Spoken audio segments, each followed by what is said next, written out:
அதான் சொல்லு. இத்தனை பொம்பளை என்னால மனசுக்கு பிடிக்கலடா. உமார் பட்டுன்னு பிடிச்சிட்டு அப்படி பொம்பளை ஒத்தா பாரு கட்டி. அப்புறம் பிள்ளை கருப்பா இருந்தாலும் கலையாகிறா பாரு. எங்க மத்தனத்தார அண்ணா தம்ப போறாங்க நம்ம ஓட்டர பொருள் நாய் வைக்குதா பேசுறான். பொண்ணு வந்திருக்கேனே நான் யாருக்கிட்ட போறது? கோயில் பூஜாரிட்ட இப்பதான் ரெடி பண்ணிட்டு இருக்கிறாங்க. இப்போ ஒரு விரதம் பாரு. ஐயோ வந்தவன வேலை புடிச்சு சைடுல குத்தி விட்டு இங்க கங்கணம் கட்டி விடுவாரு. போய் பாக்கட்டுமா? அப்படியே அந்த நந்தவன் சுத்தி பாரு. ஒரு ஒடுக்குள் மோரை ஓரத்துல இருக்கிற மாதிரி. நீ டேச்சா மோரையா? சிமெண்ட் கோட்டு போட்டு அடிச்சு பார்த்துட்டு வேலையா வேலை போய் பாக்கட்டுமா?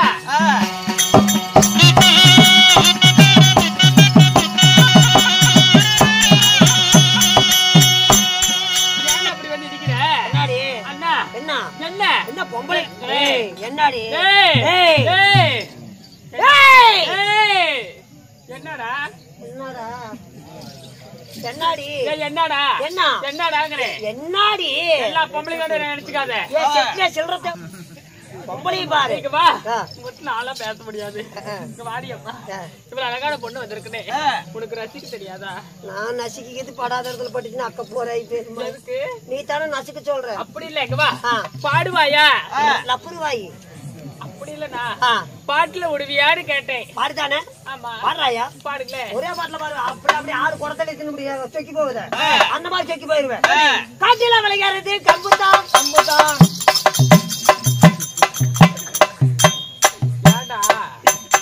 காட்டில விளையாடுறது கம்புதான் கம்புதான். அத காட்டுக்காரன் கண்டுக்கிட்டா கம்புதான். சீவே மூட்டிட்டா தான் கொண்டதான் கொண்டதான். சீவே மூட்டிட்டா தான் கொண்டதான் கொண்டதான். இசிவா சீலையா தூக்கணும். புதிங்கால் கெண்டதான். புடிச்சிக்கிச்சா? எனக்கு ரொம்ப பிடிச்சிருக்கு. உனக்கு அண்ணா உனக்கு வருங்காலத்துல வாய்ப்பு உண்டுண்ணா. என்னய்யா வாய்ப்பு உண்டு உனக்கு? எப்படி? அப்படி இல்ல நான் வாய்ப்பு உண்டு. இப்படி பண்ணாரு போட்டு வச்சுக்க.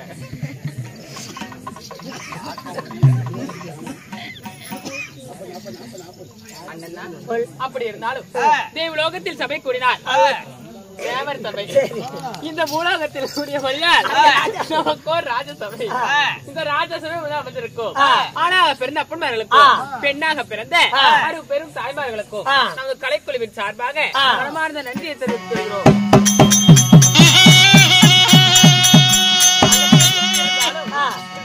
நாடகம் என்ன அருமையா நாடகத்துல வந்து இல்ல ஏன் இப்படி தூரமா போற? இல்லையா எனக்கு கொஞ்சம் பயந்த போனோம். சரி கொஞ்சம் குஞ்சு இல்லம்மா அப்படித்தான் பண்ணும்.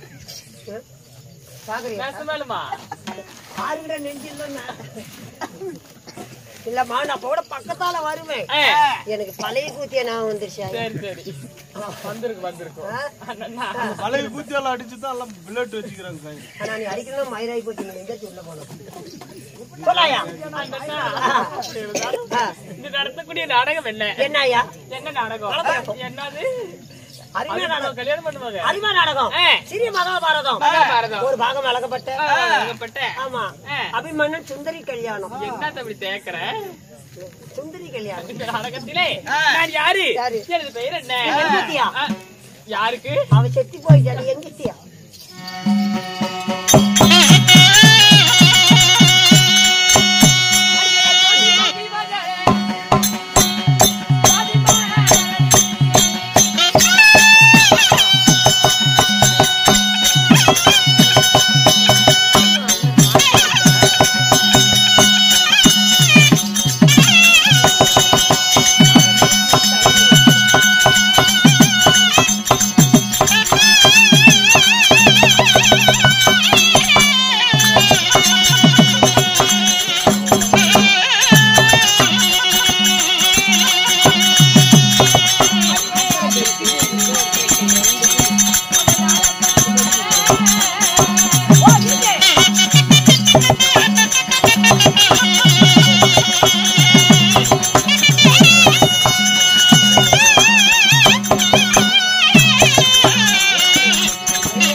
நான் வாழ பருவமுள்ள சோழ குயில போல மச்ச விழியழகி உச்சமில்லாத ரூபி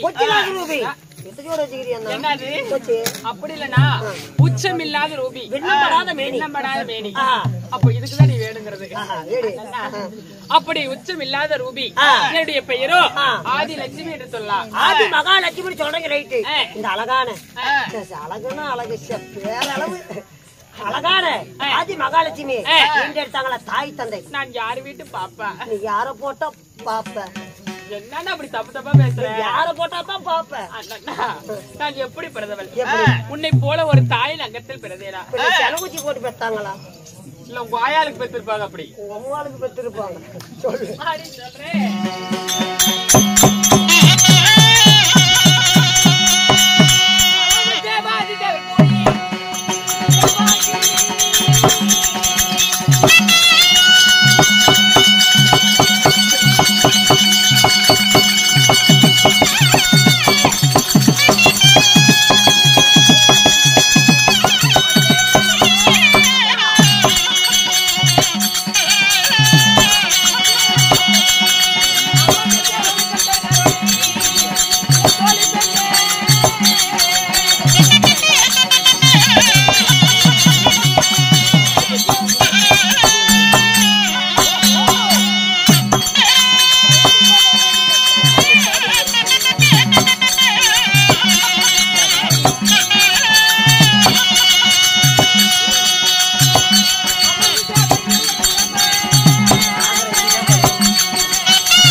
என்னடா என்னடா டேய் என்னன்னு கேக்குறேன் டேய் நீ பொடிக்க மாட்டடா என்ன தாலி எடுத்து நீ தவுட்டு மாலை போட்டுட்டு பிரச்சனை பிள்ளையார் சுத்திட்டு வரல முண்டை அப்படி நடக்கணும். பல்லு வளைக்கு 28 வயசு ஆகுது. பொம்பளையும் பாரு என்ன பண்ண சொல்றப்ப ஏன்னா வீட்டுல போன விடுவேன். சரி அடுத்தது வருவா அண்ணா. அப்படி இருந்தாலும் நான் எப்படி பிறந்தவள் எப்படி அம்மம்மா தேவாதி தேவர் கூடி தேவ அமிர்தம் கடந்தார்கள். எப்படி கடந்தார்கள்? மந்திரகிரி மலையை மத்தாகவும் ஆதிசேஷன் என்ற பாம்பை அணை கயிறாக பூட்டி திருப்பார் கடலை ஒரு பாண்டமாக வைத்து தேவர்கள் ஒரு புறமும் அசுரர்கள் ஒரு புறமும் நின்று தேவ அமிர்தம் கடந்தார்கள். அந்த தேவ அமிர்தத்திலே பாரிஜாத மலர், பட்டத்து வெள்ளையானை, பூச்சக்கர கொடை 18 படி சிம்மாதனம், அதிலே 60,000 சப்தி கன்னிகள் நாங்கள் 60,000 சப்பறதுக்குனே போறீங்க. எதுக்கு? சப்த கன்னிகள் அழிச்சு போயிடாதடா. அதை எடுத்து அப்படி பண்ணிச்சல அண்ணா. அப்படி சப்த கன்னிகளே இந்த ஆதிலட்சுமி நானும் பிறந்தேன். அப்படி பிறந்தாலும் திருமணம் ஆயிடுச்சுங்களா? என்னை மாலையிட்ட மன்னவர் யாரு? நான் யாரை மாலையிட்டேன்? யாரு உனக்கு தெரியுமா? என்ன எங்கூடான பக்கத்தோட சொன்னா தாயா தெரியும். தங்குது மாதிரி ஆண்டு வரக்கூடிய ஆதி மாய கண்ணனுக்கே நான் மாலை இட்டேன். சரியா? அப்படி மாலை இருந்தால் அவருக்கும் உங்களுக்கும் ஏதோ குழந்தை பாக்கி இருக்குதா? மாலைக்கு ஒரு குலை போல அள்ளி செல்வமாக ஒரே ஒரு மகள். யாரு? என் மகளோ கமலசுந்தரி. மகளோ கமலசுந்தரி. கண்ணம்மா, நீ வந்த காரணம் என்ன? சீக்கிரம் கணவர் அழகப்பட்ட கோபால கண்ணன் கூட்ட சொன்னார். என் மன்னவர் அழைத்தாரா? மன்னவரை பார்க்க போவதாக இருந்தா என்னுடைய மகளாகப்பட்ட கமலச்சந்திர அன்பன் இருக்கிறார், அவளை அழைத்து வா, இருவரும் சேர்ந்து போய் என் மன்னவரை பார்க்கலாம். அப்படி ஆகட்டும்.